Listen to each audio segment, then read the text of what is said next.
Welcome thins, small fats, mid fats, and super fats. Join me as we experience together some true audacity. On today's episode, Tess Holliday realizes she's not as famous as she thinks she is. Hello, my friends. Today we're going to talk about Tess Holliday. If you don't know who she is, I'll give you a pretty quick intro here in just a minute, but the main focus of this video is going to be just sort of her behavior recently, because I think she has kind of come to the realization that she's not quite as famous as she thought she was. And now that the fat acceptance and fat liberation movement has started slowing down in popularity, I think she's kind of left rudderless out in the sea of stupidity. We really can't talk about Tess without first sort of being introduced to the fat acceptance, body positivity, fat liberation movement. And I'm not going to go all the way down the rabbit hole. I'm just going to give a quick overview in this video. The body positivity movement was originally supposed to be for people who had some kind of disability or visible malady that they could not control, like burn victims, amputees, things like that. And it was meant to help them feel more comfortable in their own skin and have confidence in their own body.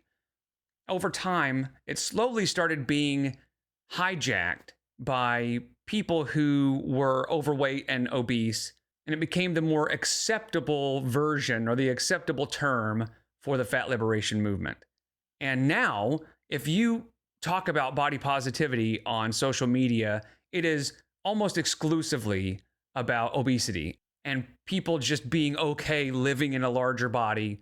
And it's kind of gotten to the point where as long as you're positive about being obese, you're fine. But if you're positive about being thin, they just kick you out of the club. They don't want you there. They actually will call you names and all kinds of stuff. That's a whole rabbit hole that we're not going to go down in this video. But the reason I bring that up is because Tess is the kind of poster child for the body positivity movement. It really started back in 2014 when she started this brand or this sort of movement. I'm going to be saying movement a lot in this video, I think, because there's a lot of movements happening here. But she started this F your beauty standards situation type deal.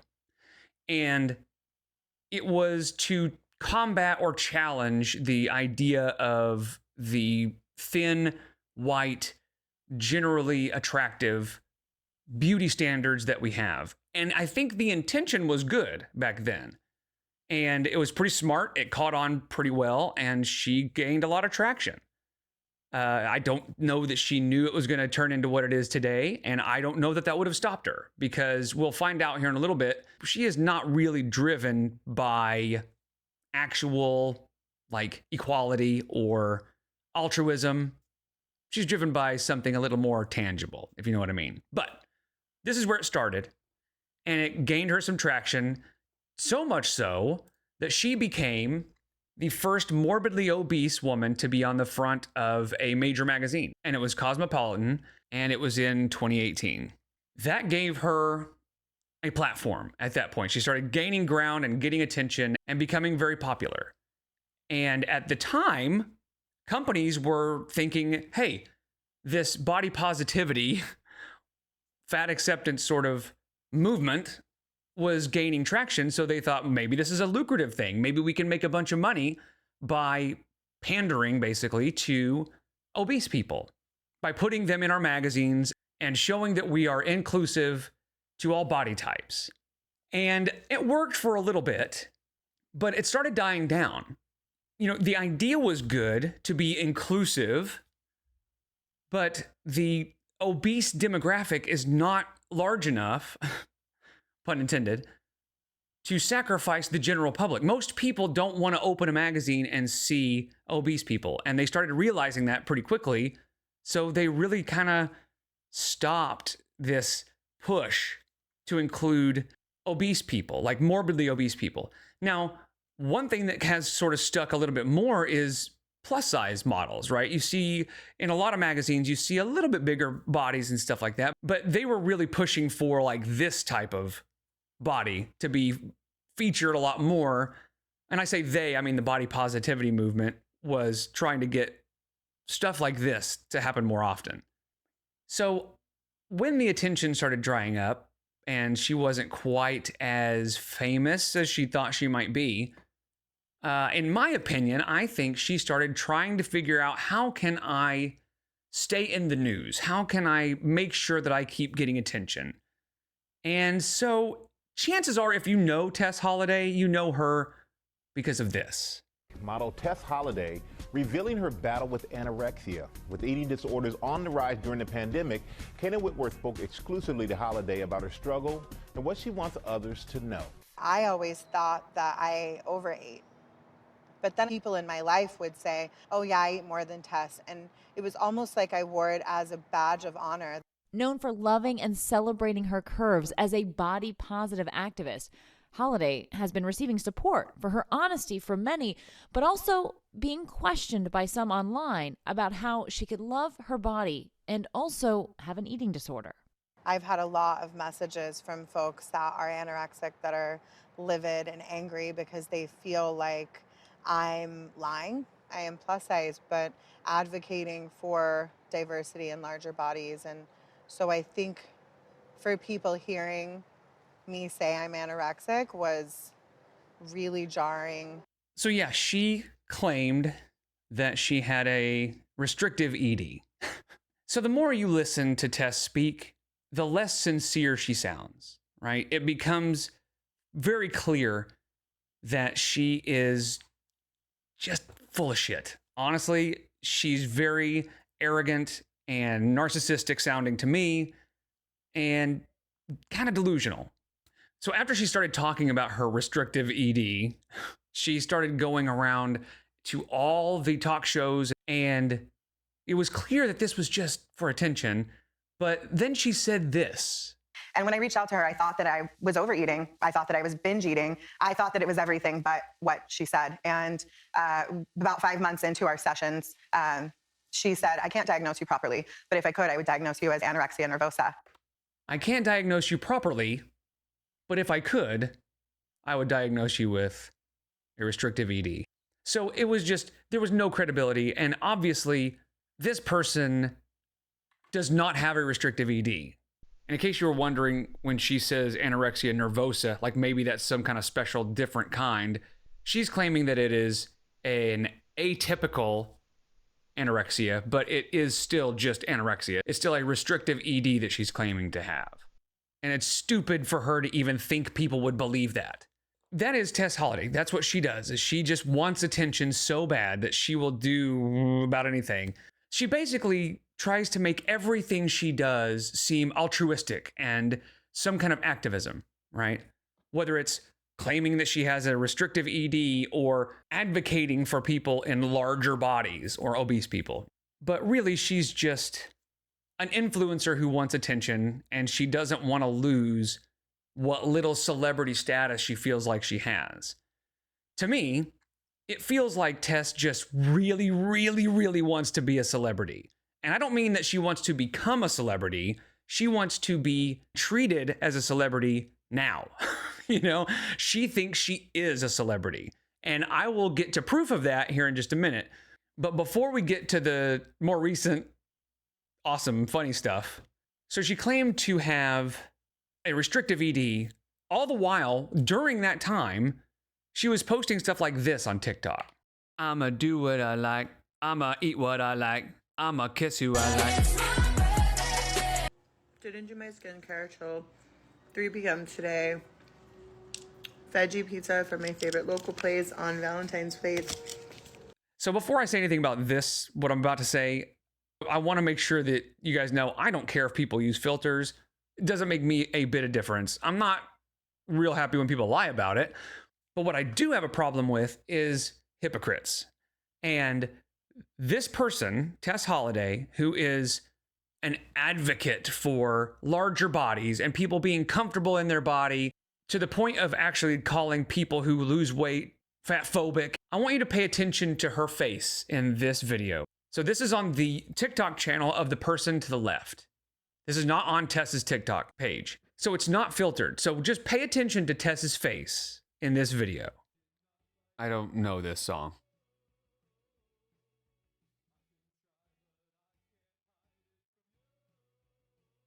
So obviously it's a side shot, but just, I mean, picture what it would look like from the front. Just look how round it is and how big her neck is to make that big double chin, okay? There's a lot of neck here, okay? Now, this is a TikTok that was posted today. Does this look like the same chin to you? Second, this app is full of people. This video was the end of December, okay? You see that face and how round it is. And then you see how just sculpted this face is. It's clear that there is a filter going on here. Okay? Which again, I wouldn't have a problem with if her whole shtick, her whole existence on the internet wasn't trying to convince people that it's okay to be fat and be happy with your body. Now, why is she doing this? I think it's more than just a self-esteem thing. I think she's doing it because she has started losing jobs. She's not getting her modeling jobs like she used to. And she realized that maybe if I make myself look a little thinner, maybe I can start getting jobs again. Now, how do I know she's not getting modeling jobs right now? She talks about it. In this video, it starts off talking about diversity. And so you'd think it might have something to do with maybe people of color or something like that. But no, anytime she talks about diversity, she's talking about fat people, obese people. That's it. So listen to what she has to say about diversity in the modeling world, and let's see why we think she cares so much about it. As someone that has worked in fashion and diversity and inclusivity for the last 14, almost 15 years, it is so incredibly disheartening to see what has happened with the fashion world. We are back in the Stone Ages. There's less diversity. People don't care. People simply do not care. So just keep in mind, when she is talking about diversity and going back to the Stone Ages, she is only talking about body size. If you do not fit the standard of beauty, then it doesn't matter how long you've been in this game, who you are. And I would be lying to you guys if I said that I wasn't absolutely crippled by the fear of how quiet work is. How quiet work is. Meaning, I'm not getting gigs anymore. Nobody's hiring me. Now, it could be that she is an absolute nightmare to work with. I can only imagine that she is, but it also could very well be, and likely is, the fact that companies have realized that focusing on obese people and putting them in all their magazines isn't great. People don't want to see that. And it doesn't take away from the meaningful work that I have done and been a part of, and for so many people in the community that I share. So if you guys see me on social media, or you see one of your, favorite plus size creators or someone that is diverse and doing their thing, give us a little bit of extra love. We need it right now. We are not okay. We're going through it. But I do believe that things are going to get better. I do. It's just really hard sometimes to push through it. So yeah, I'm wearing the same hoodie I always wear because it's my comfort hoodie and it makes me feel safe. So she is really upset that she doesn't think she's going to get work anymore because of diversity dying. And I mean, it sucks, I guess, but yeah, she has made her whole shtick about fat acceptance and stuff. So that's where the first glimpses of her lack of work started showing up, but they've gotten a little bit more interesting lately. So the latest Vogue cover came out and it said, "Fashion is getting real." And you can see there's some diversity in this cast of models, except for body size. And that's what she's upset about. So let's see what she has to say about the Vogue cover. Getting real, because this is real crappy. This is real crappy. This is real silly. It's real silly. This is absolutely just not okay. This is not what we collectively want to see in fashion. There's so many models that are so diverse that could make this cover just, and where are they? They're not working, I'll tell you that, because I'm sitting in a Red Robin parking lot right now, meeting with a friend. Not on set. Not on set. Like so many of my friends and colleagues. So notice she says, there are so many models that are so diverse that could make this cover. I would know because I'm sitting in the Red Robin parking lot. It's me. Everybody, it's me. I'm the one I'm talking about. I could make this go. Mwah. And then she goes, oh, and also my friends and stuff too. But yeah, there's so many models that could make this cover so perfect. And it's me. It's giving sour grapes. She's complaining that I'm sitting in a Red Robin parking lot instead of on set where I could be doing what these women are doing. You know, I'm not upset. I'm not mad. I'm not mad that I'm not working. I would be much better than these bitches, but I mean, I'm not mad. It's giving desperate is what it's giving.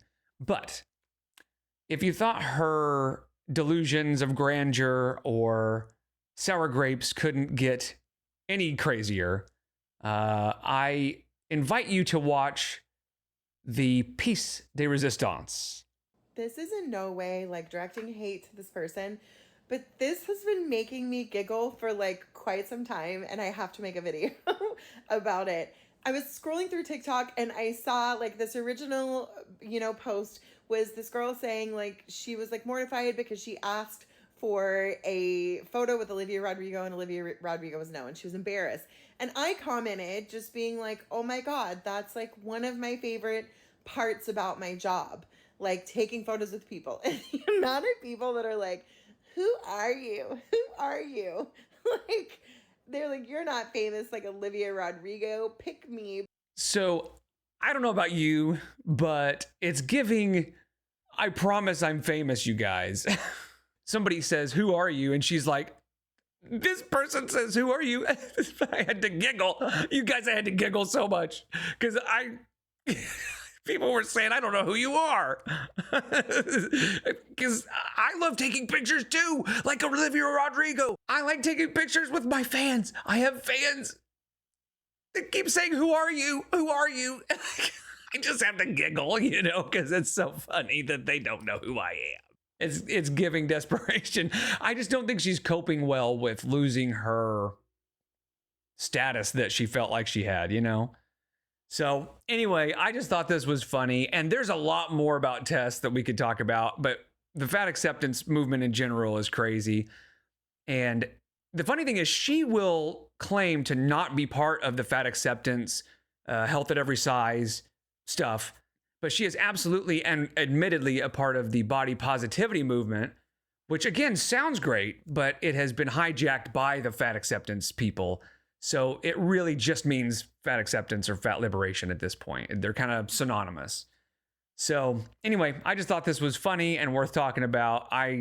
Tess Holliday drives me nuts because it's so obvious to me that she is a pandering, selfish, narcissistic, lying, delusional bully who just likes attention and will say about anything to get it, including that she has a restrictive ED.